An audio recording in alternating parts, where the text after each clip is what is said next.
భగవంతుడికి సృష్టికి ఉన్న సంబంధాన్ని వివరించడానికి ఇక్కడ 3 ఉపమానాలు ఇవ్వబడ్డాయి. మూడు సోపానాలుగా అమరి ఉన్నాయి.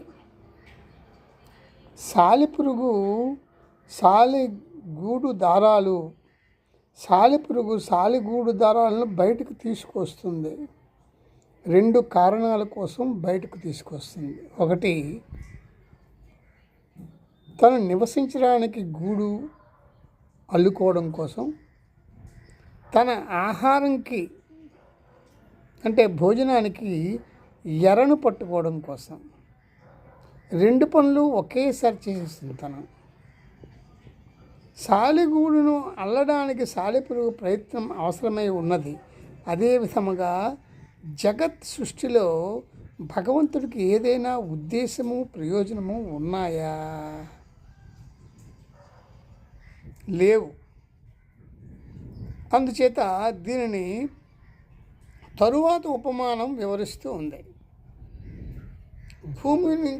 భూమిలో నుండి చెట్టు చేమలు సహజంగా పెరుగుతున్నాయి.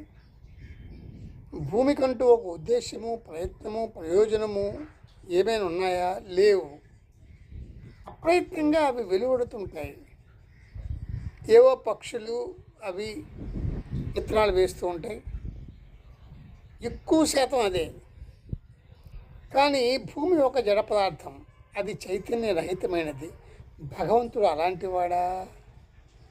కాదు. దీనిని తదుపరి ఉపమానం వివరిస్తూ ఉంది. ఏమని? మనిషి చైతన్యవంతుడు, అతని శరీరం నుంచి వెంట్రుకలు పెరుగుతున్నాయి. అందుకోసం అతను ఎలాంటి ప్రయత్నమూ చేయడం లేదు. దానంతట అదే పెరుగుతూ ఉంటాయి, ఏది పెరిగినా పెరగకపోయినా. అందులో నుంచి ఇలా 3 ఉన్నాయి కదా, 3 ఉపమానాలు ఇచ్చాం కదా. ఈ 3 ఉపమానాల నుంచి 3 విషయాలు మనం చెప్పచ్చు.